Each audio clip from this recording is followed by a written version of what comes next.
আসসালামু আলাইকুম রহমতুল্লাহ। প্রিয় ভিউয়ার্স, প্রিয় ইমানদার মুসলমান ভাই বোনেরা, যে যেখান থেকে আজকের ভিডিওটি দেখছেন আপনাদের সবাইকে স্বাগত, শুভেচ্ছা, অভিনন্দন, ভালোবাসা রইল আমাদের এমআরএস টিভি ভারত চ্যানেলের পক্ষ থেকে। আজকে আপনাদের সাথে শেয়ার করব 131 নাম্বার ভিডিও।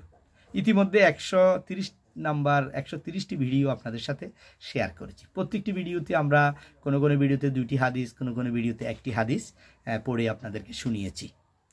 আজকের হাদিসটি একটু মনোযোগ সহকারে শুনবেন, কারণ প্রথম দিয়ে একটু শুনলেন, শেষে শুনলেন, তাহলে কিন্তু বুঝবেন না, পুরোটা না, নিরবিচ্ছিন্নভাবে শুনতে হবে। তো আমরা পড়ছি।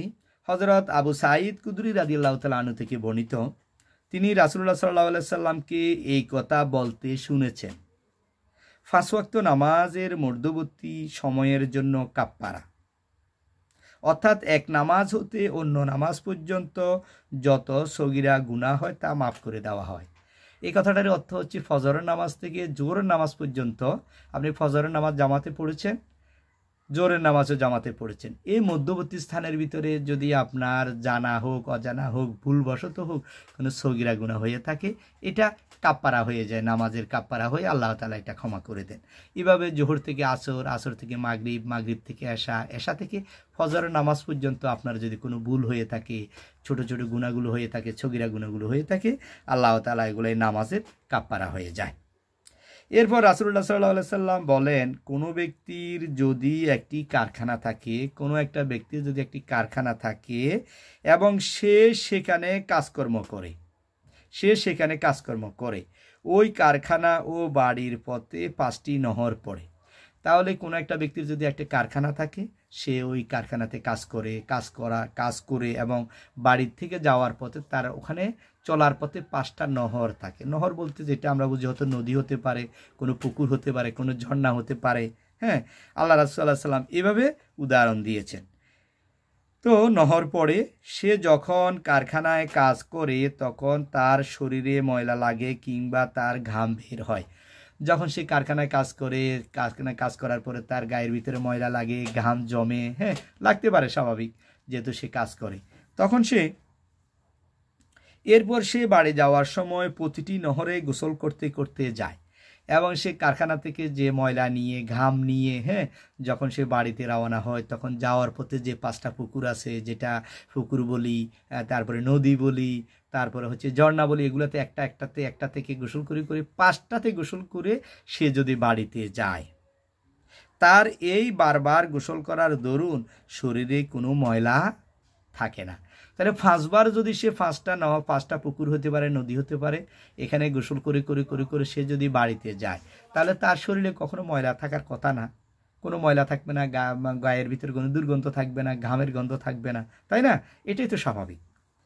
তো এটা হচ্ছে এই বারবার গোসল করার দরুন শরীরের কোনো ময়লা থাকে না। নামাজের দৃষ্টান্ত হচ্ছে ওই রূপ। আল্লাহ রাসূল সাল্লাল্লাহু আলাইহি সাল্লাম বলেছেন, তাহলে এটা হচ্ছে নামাজের উদাহরণ। 5 ওয়াক্ত নামাজ যে গুরুত্ব সহকারে উত্তম রূপে ওযু করে নামাজ পড়বে, তাহলে তার গায়ের ভিতরে যে তার ফজর নামাজ পর থেকে জোহর নামাজ পর্যন্ত সে যদি কোনো ছোটোখাটো গুণা থাকে, সগীরা গুনাহ করে থাকে, এভাবে জোহর থেকে আসর, আসর থেকে মাগরিব, মাগরিব থেকে এশা, এইভাবে ছোট ছোট গুনাহগুলো যখন সে করে, এই গুনাহগুলো আল্লাহ তাআলা ক্ষমা করে দেন। কিসের কারণে? নামাজের কারণে। যেরকম কারখানা থেকে কাজ করে আসার পথে যদি 5টা পুকুরে হোক, 5টা নদী হোক, 5টা ঝর্ণাতে হোক, সে এইভাবে গোসল করে, তাহলে তার শরীরে কখনো ময়লা থাকবে না, কোনো দুর্গন্ধ থাকবে না, কোনো কিছুই থাকবে না, তার পুরা শরীর পরিষ্কার পরিচ্ছন্ন এবং পবিত্র হয়ে যায়। সেরকম 5 ওয়াক্ত নামাজ যখন আমরা আদায় করব, আমাদের এই ছোট ছোট গুনাহগুলো আল্লাহ তাআলা ক্ষমা করে দিবেন। আমরা এই হাদিস থেকে এটাই শিক্ষা পেলাম, আমরা 5 ওয়াক্ত নামাজ জামাতে আদায় করব। যখনই সেই গুনাহ করে, তখন নামাজের মধ্যে দোয়া ইস্তেগফার করার দ্বারা আল্লাহ তাআলা নামাজের আগে করা তার সব গুনাহকে ক্ষমা করে দেন। সুবহানাল্লাহ, সুবহানাল্লাহ।